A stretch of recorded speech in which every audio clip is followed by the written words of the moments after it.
Hi friends, welcome to my YouTube channel. Today we are discussing about short. आज हम बात करेंगे short के बारे में। तो शॉर्ट ज़्यादातर इंजेक्शन मोल्डिंग में जो प्रोडक्ट बनता है उसमें आता है।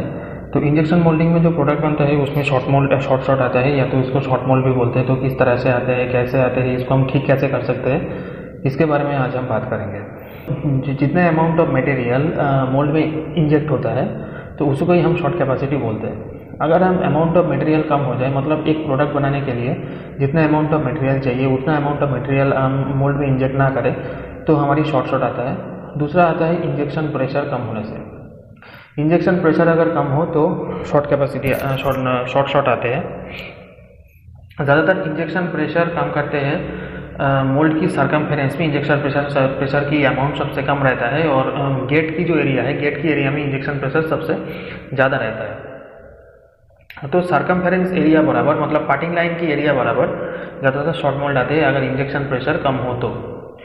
और कभी कभी जो एयर वेंट होता है, एयर वेंट ठीक से साफ नहीं करने के वजह से भी शॉर्ट मोल्ड आते हैं। तो ये ज़्यादातर रीज़न है शॉर्ट मोल्ड आने का। तो इसको हम रेमेडीज़ कैसे कर सकते हैं?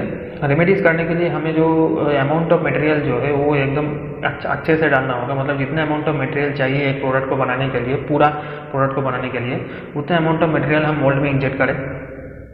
दूसरा, इंजेक्शन प्रेशर सफिशिएंट रखें। इंजेक्शन प्रेशर कम होगा तो मोल्ड में शॉर्ट आएगा। और तीसरा, हम एयर वेंट अच्छे से क्लीन करें, एयर वेंट अच्छे से साफ करें ताकि जो इम्प्रेशन भरने के टाइम, मटेरियल फिल होने के टाइम एयर वहाँ से अच्छे से बाहर निकल जाए।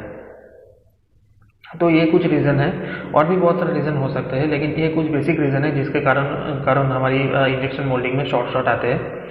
तो I think you understand. Thank you so much.